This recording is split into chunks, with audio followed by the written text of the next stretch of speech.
like this juice. Thank you. Cheers. Come on. Cheers. Cheers. Cheers.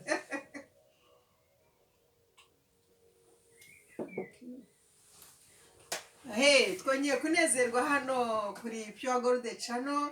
Mwese turabakiriye mu izina rya Yesu umwami wacu, kandi mwese tubasuhuza rwose. Imana ikomeze ubahe umugisha, mukomeze kunezezwa n'ibiganiro byacu kuko twabitangiye uyu munsi. Twatangiye tuganira n'uyu mubyeyi wacu witwa Elena, atubwira ubuhamya bwe. Iki ni igice cya kabiri cy'ubuhamya bwe, agiye gukomeza n'ubundi arangiza ubuhamya. So mukomeze mugumane natwe hano kuri Pure Gold Channel, mwumve buno ubuhamya bwiza cyane. Nkuko nababwiye dutangira mu gice cya mbere, uyu mubyeyi ni umubyeyi ukunda Yesu cyane, kandi akaba akomoka ku muryango wa Aburahamu, nawe ari umwisirayeli, ababyeyi ni abisirayeli, ni umuyudakazi. Dufite amahirwe rero bwo kuba tumufite hano kuri Pure Gold Channel. Mwese mutega amatwi bakunzi bacu, nanjye ndanezerewe cyane, nagize umugisha. Ndabamenyesha ko kuri iki kiganiro turi gukomeza muri kumwe na Jose. Welcome you all to Pure Gold Channel. This is your channel. It is a wonderful channel. It is a Christian channel. We welcome you all, and we would like to let you know that we are together with a wonderful guest speaker. You may know her because she been with us before. Yeah, you know her, I think. Yeah, her name is Elena. She has given us her testimony. She has given us a word of encouragement. This is the second part of her testimony and her word of encouragement. Don't miss it. Don't go far. Don't go away. Keep tuning with us here at Pure Gold Channel. So, welcome again to the second part of your testimony. We welcome you here at Pure Gold Channel. It's your channel, and we thank you so much for your time. Welcome you. Keep sharing with our views your second part of your testimony. God bless you. God bless you. I'm so happy to be with you all, and greetings to everybody. My love to everybody in Jesus' mighty name. Ati ndanezerewe cyane kuba ndi kumwe namwe, ndimo ndabasuhuza. Aragarutse ngo duhe igice cya kabiri cy'ubuhamya bwe. Ntimujye kure bene data, arishimye anejejwe no kuba natwe hano namwe muri kumwe inshuti zacu. Imana ikomeze iduhane umugisha twese. In part 1, I shared part of my testimony, so I'm going to continue now. Yeah, mu gice cya mbere natangiye mbaho ubuhamya bwanjye bw'ibyo Yesu yankoreye ankiza, ngiye gukomerezaho. Of the Lord's grace upon my life and his mercy. Byerekeranye nuko Yesu Kristo kubw'ubuntu bwe no kubwo kugirirwa neza nawe n'imbabazi ze, ibyo yankoreye. I shared up to my healing where I had 80% of my healing from my back. Mu gice cya mbere narangirije mbabwira ko nari natangiye gukira kuri 80%, kuko mu gice cya mbere nababwiye ko nari nagize kuvunika umugongo bitewe n'ibikarito biremereye nari nateruye. Nari nagirije rero mbabwira ko kuri 80% nari natangiye gukira, ngiye gukomerezaho. I had a steel brace which supported my spine. Brace? Yes, a steel brace around me that supported my spine. Yeah, yaragifite, yababwiye ko icyo gihe yaragifite cya gikandara bambara gifasha aho yari yakomeretse muri spine, mu mugongo, mu rutirigongo, aho yari yakomeretse yarakicyambaye. And the Lord impressed me to get rid of this, to throw it away. Imana yamutangaje imubwira ko icyo gikandara yarafashe yari yambaye agomba cyamufashaga mu mugongo aho yari yavunitse, yuko agomba kugikuramo burundu. byaramutangaje. And this took a step of faith because this supported my whole spine, this brace. Ibyo byose kugira ngo agikureho yumvise Imana ibimubwira, mbese byatumye abikora mu buryo bwo kwizera. Ni intambwe yo kwizera yaragize. But I did. I threw the brace away. Arabikora rwose, uwo mukandara ukura harujugunya. When I threw that brace away, I received my 100% healing. Amaze kujugunya uwo mukandara wiyambuye awukuyeho icyo cyamusiporutaga cyamufashaga mu mugongo, ahita akira neza 100% kuko yabikoze mu kwizera. When we step out in faith, the Lord moves. Iyo duteye intambwe ku kintu icyo ari cyo cyose mu kwizera, tubona imbaraga z'Imana muri twebwe. So I received my 100% healing. Ahita rwose akira 100%. And that is 35 years ago. I can do anything any normal person can do. Ibyo nyine hashize imyaka 35. Murabona nyine ko ari umudamu, umumama mukuru. Hashize imyaka 35, ibyo bibaye nta kintu ashobora kwikorera. Doctors said I wouldn't walk again, but God is so faithful. He can do the impossible. Abadogiteri bavuze ko nta kintu ari bushobore, ariko Imana ishobora ibidashoboka. And I thank Him. My testimony was published in the Christian magazines in South Africa. Ubwo buhamya kuko bwari bukomeye cyane, bwaranditswe bujya no mu binyamakuru, bujya no muri za magazine muri South Africa kuko niho bari. And pastors from all over started to ask me to their churches to share my testimony. Byarakomeje ubuhamya bwe, bamusaba no kubuvuga hose muri za eglise. And so began the ministry that God called me to. Naho niho ministeri yatangiriye. And later on I was sharing my testimony all over, and I went to Bible school. Inyuma yaho agenda tanga ubuhamya, ibwira abantu bitangaza Imana yabikoreye, no aza no kujya muri école biblique, mu ishuri rya Bibiliya. And the Lord just opened doors all over the world for me to preach and share His word. Imana imukinga urugi, inzugi zo kugenda atanga ubuhamya, yigisha abantu ibya Yesu, avuga inkuru nziza y'agakiza hose mu isi yose. So when I want to encourage you, when you think all is finished, God is at work. And He is using that situation. Ndashaka kugukomeza, ndashaka kukwankuraje ko nubona ibintu byose bikurangiriyeho, ibyo byose Imana ibikoresha kugira ngo iguhe umugisha. When I was bedridden and I couldn't walk, I thought that's the end of me. Igihe nari naramugaye nibera mu buriri, nari nzi ko ibintu bindangiriyeho. But God raised me up. Ariko Imana yaranzuye irankiza. And what man thought is impossible, God has healed me. Ibyo umuntu abona bidashoboka ariko we Imana yaramukijije. Abantu babonaga ko bidashoboka ariko Imana yaramukijije. What the enemy meant for evil, God turns around for good. Ibyo umwanzi abona ari bibi, Imana yo ibigira byiza. And He will give you double for your trouble. Imana iguha inshuro ebyiri y'izo ntambara huye nabyo. Iguha umugisha inshuro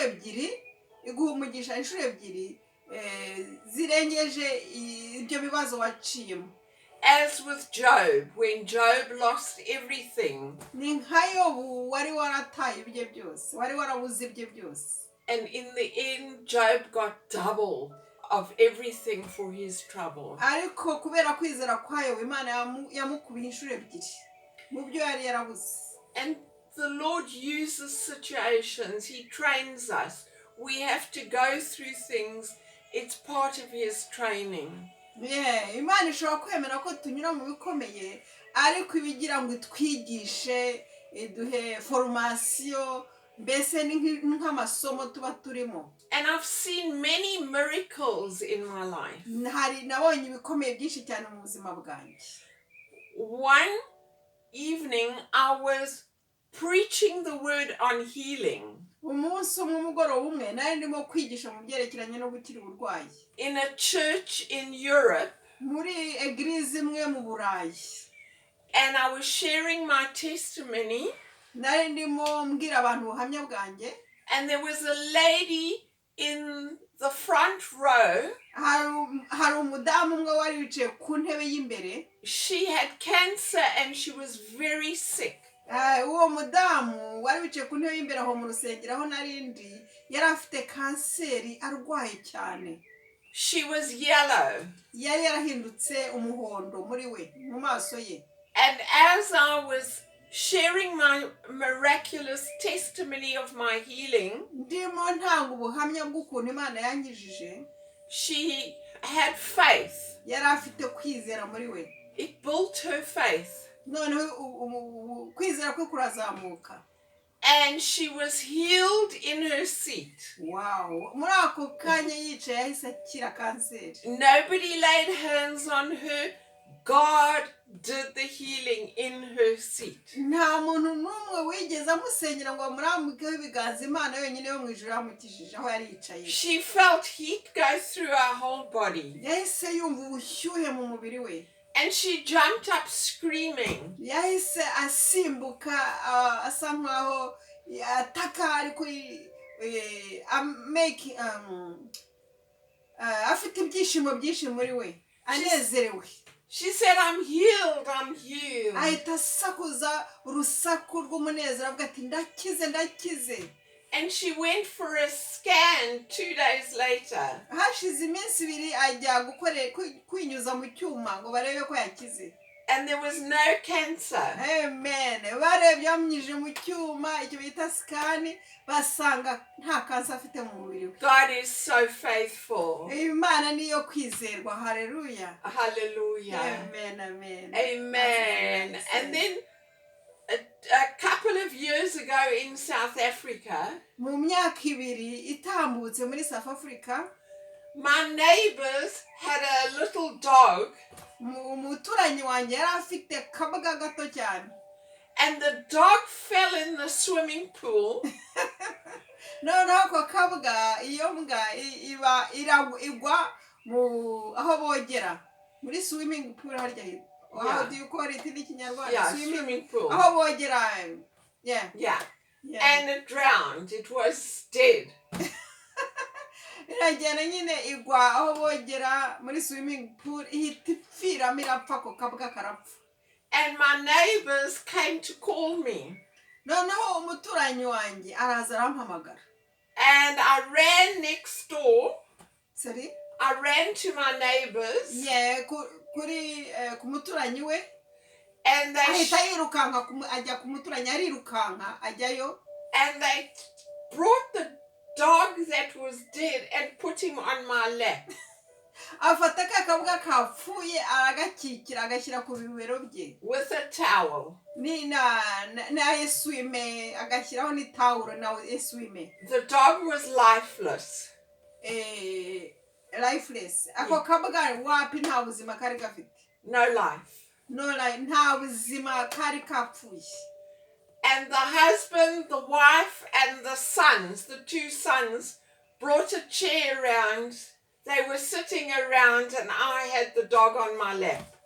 abahungu bo mubyeyi babiri n'umugabo we bose baraza baramukikiza nako kabwa yari afite ku bibero. And I said, bring me some oil, olive oil. aravuga ati muhite munzanira amavuta ya olive oil. muhite munzanira amavuta. Yes. And I pray and I pray and I pray over the dog. amafata amavuta kakabwa agasenyera n'amavuta. 20 minutes, nothing happens. iminota 20 irashira nta kiraba. Dog is lifeless. ako kabwa nta mwuka nta buzima karakomeza nyine kapfuye. I pray in the spirit.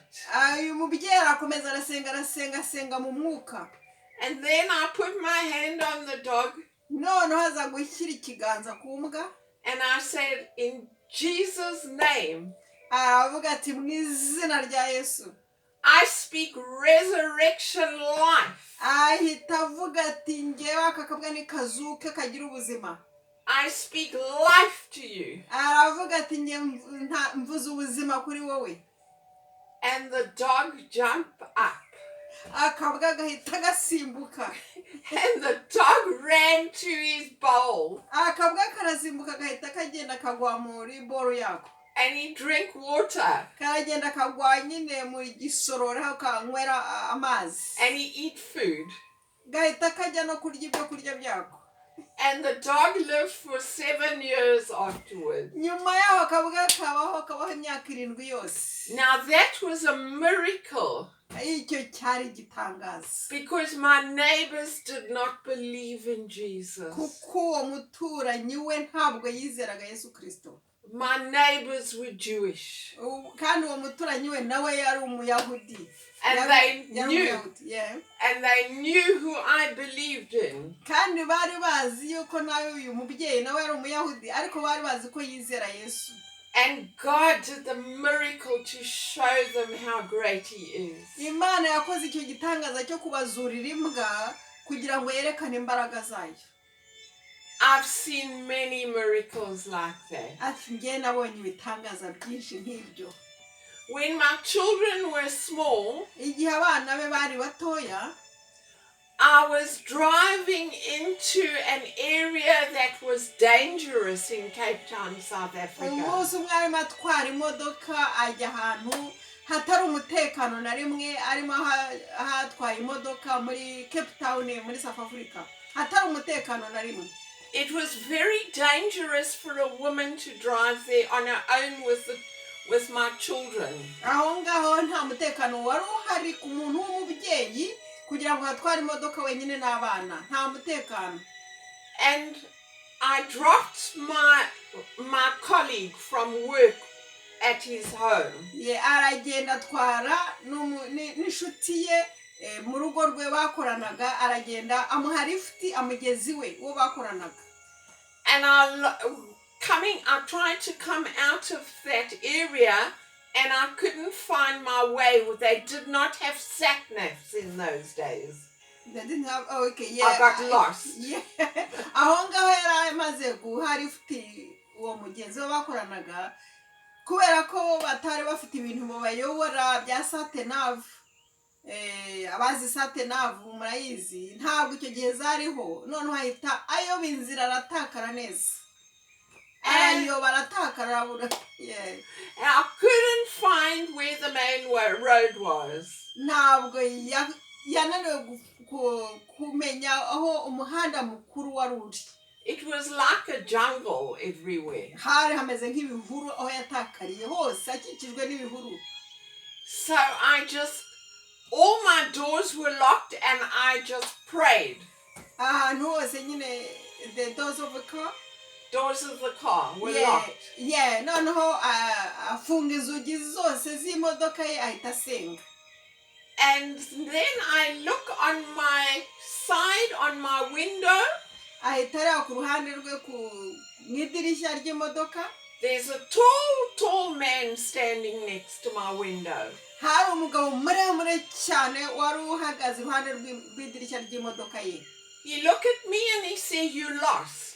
aramureba aramubwira ati watakaye wayobye. Next thing, he's in my car. ikindi kintu, he was in your car. He got in my car. How? All the doors were locked. He was in my car. nubwo inzugi z'imodoka ye zari zifunze ariko uwo mugabo yegeze mu modoka ye. How did it happen? In my car. Yeah. And I felt peace. I feel peace. ariko iyo modoka ye, uwo muntu wari ugeze mu modoka ye yahise Elena uyu mubyeyi yahise agira amahoro. Because he was a complete stranger in my car. kuko yari umuntu w'umunyamahanga winjiye mu modoka ye. And he said, "You lost. I'm going to show you where the main road is." Amen. uwo mugabo winjiye mu modoka ye kandi yari ifunze, mwakiye ko ari we, I think is the angel. nge nahise nkeka ko ari umumarayika. amaze kwinjira mu modoka ye yaramubwiye ati ndakeka ko wayobye inzira ngiye kukwereka inzira. So he showed me, he directed me to the main road. Aramujyana amwereka amusubiza mu muhanda mukuru. And he disappeared. Arangije uwo mugabo arabura arigendera. Amen. It was an angel of the Lord. Yari umumarayika w'Imana. The Lord heard my cry. Kuko Imana yo mu ijuru yumvise amarira ye. He says he will give his angels charge over us to watch us in all of our ways. Yaravuze ati nzabohereza abamarayika banjye babiteho babarebe. Amen. Amen. So God is so faithful. Imana yacu niyo kwizerwa bene data. God is faithful. And I've had many experiences where I've seen God's hand on my life. Ati mu buzima bwanjye mfite experiences nyinshi cyane z'uko nagiye mbona ikiganza cy'Imana mu buzima bwanjye. One day I was driving. Umunsi umwe ntwaye imodoka. And it started to get misty, foggy. Imodoka yanjye yatangiye kuza ibintu by'ibihu sinshobora kubona neza. And I couldn't see where I was going. Ntabwo nashobora kureba iyo navaga niyo najyaga. And I started to pray. Nagira gusenga. Help me, Lord. That's all you need to do is say, help me, Lord, he's there. Nta kindi kintu nagomba gukora navuze ngo mfasha Mana kuko ndabizi urahari. He's waiting for you to cry out to him. Nawe aragutegereje ngo umutakire umubwire uti mfasha. He's there for you. Ari haro kubwawe. He loves you. He shed his blood for you. Yesu aragukunda yakumeneye amaraso arahari mutakire. And so here I was crying, Lord, help me, I can't see where I'm going. Nanjye narariraga mvuga nti Mana mfasha sinzi iyo mva niyo njya. And the next thing I felt, I couldn't see anything. I felt my car move this way, that way, this way. Ati nta kintu nigeze mbona ariko numvise imodoka yanjye igenda hirya no hino. Until I was home. Kugeza igihe nagereye mu rugo numvise imodoka yanjye igenda hirya no hino kugeza igihe nagereye mu rugo. It was the angel of the Lord. Oh, hallelujah. Yari umumarayika urimo yitwara yijyana hirya no hino. Psalm 91 verse 11 says he will give his angels charge over us to watch us in all of our ways. Psalm 91 verse 11. Zaburi ya 91 umurongo wa 11 haravuga ngo how does it say? It says he will give his angels charge over us. Izadukohereza abamarayika badufashe batwiteho. To watch us in all of our ways. Batureba batwiteho mu nzira zacu zose. Angels are ministering spirits. Abamarayika ni imyuka idufasha. And they are there. The Lord sends them to help us. Barahari baraza bakadufasha rwose. So that we are not alone. He's there when we need help. The angels are there to help us. Abamarayika b'Imana baba bahari baba iruhande rwacu iyo dukeneye ubufasha bw'Imana baraza bakadufasha kuko twabahawe n'Imana. Hallelujah. Amen. Praise the Lord. Hallelujah. That's Yes, wonderful. yes. I had another experience a little while ago. Hari n'iyindi experience mfite mu minsi yatambutse nshaka kubabwira. I was boiling my kettle and it boiled to make some coffee. What did you say, sorry? I boiled my kettle to make coffee. Yeah, nashatse gukora ikawa noneho nshyira amazi mu ibinika yanjye. And I lifted the handle up of the kettle. I lifted the handle to, for the kettle to pour the coffee. Noneho yabinika amazi amaze gushyuha ndayiterura ngira ngo nshyire mu gikombe. Boiling water inside. Amazi ashyushye mo imbere. And the handle broke. Noneho ibinika nari mfashe nka gutya iki kivaho umukondo uvaho uracika uvaho. And all the water went all over the floor in the kitchen. Amazi ashyushye yose arameneka hasi mu gikoni. Not one drop touched my skin. Ariko ndakubwira ko ayo mazi yose ashyushye nta na gatonyanga gashyushye kanguyeho. That was a miracle. icyo ni igitangaza gikomeye cyane. There was no way that that boiling water would not have touched me. Nta kuntu bishoboka ko amazi ashyushye mu gihe nasukaga yose ashyushye abira akameneka hasi, nta kuntu atari kunyoza cyangwa amenekeho, ariko nta n'igitonyanga cyangezeho. No ways. That was the angel of the Lord protecting me. Aho ngaho biraboneka ko ari umumarayika w'Imana wamfashije, wamproteje. Yes, so I've had many miracles like that. In South Africa, Cape Town, Mfite ibitangaza byinshi cyane nagiye nababwira, byinshi byagiye bimbaho ndi muri Cape Town muri South Africa.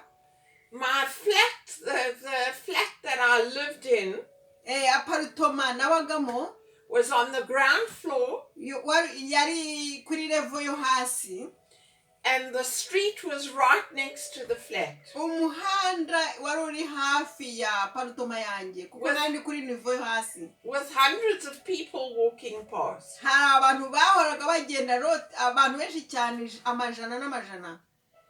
And one day I had some groceries, parcels, Rimwe nari mvuye guhaha, mfite imifuka yo guhaha, and I opened my door with my keys. mpita mfungura urugi rwanjye n'imfunguzo zanjye. All my keys were on there. Imfunguzo zanjye zari ziriho hariya aho. I opened the door, I took my parcels in, banged the door, forgot my keys are outside. Ati noneho ndafungura njyana imifuka yanjye nyine ibyo nahashye imbere, ariko imfunguzo nzibagirirwa inyuma. I went to sleep. Ndagenda ndisinzira. My keys were outside. Imfunguzo zanjye ziri inyuma, aho ngaho inyuma ya apartment yanjye mu rugi. Anyone could have come into my flat while I'm sleeping. Umuntu yari kuza akazifata cyangwa akinjira iwanjye nsinziriye. But nobody came because the Lord protected me. Ariko nubwo nari ntuye ku muhanda hanyura abantu benshi cyane babonye n'izo mfunguzo, nta muntu watinyutse kwinjiramo cyangwa zifate kuko Imana yandengeye, yari inkingirije cyangwa yari indinze. That is God. He protects his own children. Iyo ni Imana, Imana irinda abana bayo. We are never alone. Nta na rimwe wumva kuri wenyine. Hallelujah. Because the Lord, God Almighty, is with us. Kuko Imana ishobora byose iri kumwe natwe. King of kings and Lord of lords, I give him all the glory. Umwami w'abami yihesha icyubahiro. And one day, I was, when I was working in South Africa, Cape Town, Umunsi umwe nkora muri South Africa, Cape Town, I had just got paid my wages. umunsi umwe narahembwe umushahara wanjye. I had all the cash of my month's salary, amafaranga yose yahembwe uko kwezi, all in my wallet, in my purse. yose yari yashyize muri portemone, mu gashakoshi cyangwa mu portemone. And I went to the garage to put petrol in my car. Ajya mu igaraje gushyira essence mu modoka. And I paid the garage, the man, to put petrol in. I paid him. Yishyura essence. And I put my purse on my lap. Kaga portemone agashyira ku bibero bye. With all the money in my wages. N'amafaranga yose yahembwe kuri uko kwezi arimo. And I drove off. Aratwara imodoka. And I parked my car. Ahita imodoka iparika. And I was going to the supermarket to get groceries. Ajya guhaha muri supermarché. I got out the car and I go to the supermarket. Aragenda ava mu modoka ahita ajya muri supermarché guhaha. And I put the groceries in the trolley. Afata nyine cyo kindi bacunga bagenda bashyiramo ibintu bahashye. And I come to pay the cashier.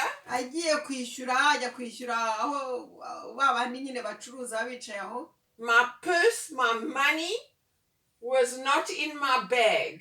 No, ya portemone ye yari iri ku bibero, yari yayitaye ntawe yari afite aho ngaho. Then I remember I had left it on my lap. Yeah, ayibuka ko yari ari ku kibero gihari mu modoka. When I had got out of the car, it had fallen in the road. Igihe yarasohotse mu modoka ye, ya portemone n'amafaranga yose yahembwe ahita yikubita hasi ava ku bibero bye ntiyabimenya agwa mu muhanda. So I could not pay the cashier because I didn't have my purse. The money, all my wages was not in my bag. Ubwo nyine portemone arebye mu ishakoshi arayibura, yari yabyibagiwe, ntiyashoboye no kwishyura ibyo yahashye. So I run to the road where my car was parked. Ahita yirukanka vuba cyane kureba ya mafaranga aho yari yaparitse imodoka. And there in the middle of the road Aho ngaho hagati aho ngaho mu muhanda was my purse, my wallet with all the money. Wow, amafaranga yose niyo pesa byose ahita abisanga kandi Cape Town muri Africa. 1 month's salary. Amafaranga yose yari yahembwe y'umushahara wose w'ukwezi. Hundreds and hundreds of people walking past. Abantu b'amajana n'amajana bayaciyeho. And nobody saw the purse, the money in the road. Nta muntu n'umwe wigeze abona ako gaportemone. So the Lord blinded the people's eyes. Umwami Yesu yarabahumishije ntibakareba. He protected my money. Imana ihita indindira amafaranga. And there it was, and I picked it up. Ahita akabona aragafata. And I went to go and pay the cashier. Amen. Aragenda noneho arishyura bya bindi yahashye. And so I'm telling you these wonderful stories to encourage you. Ndashaka kubaho ubuhamya nabwira ubuhamya kugira ngo namwe bibafashe. To build up your faith. Kugira ngo kwizera kwawe gukure. Because the Lord is there. Kuko Yesu Kristo ahari. And He protects us and He provides for us. Araturinda kandi akanatumenya akatwitaho akatugaburira. And we are never alone. He says He will never leave us nor forsake us. Imana yarahiye ko itazadusiga na rimwe izahora iri kumwe natwe.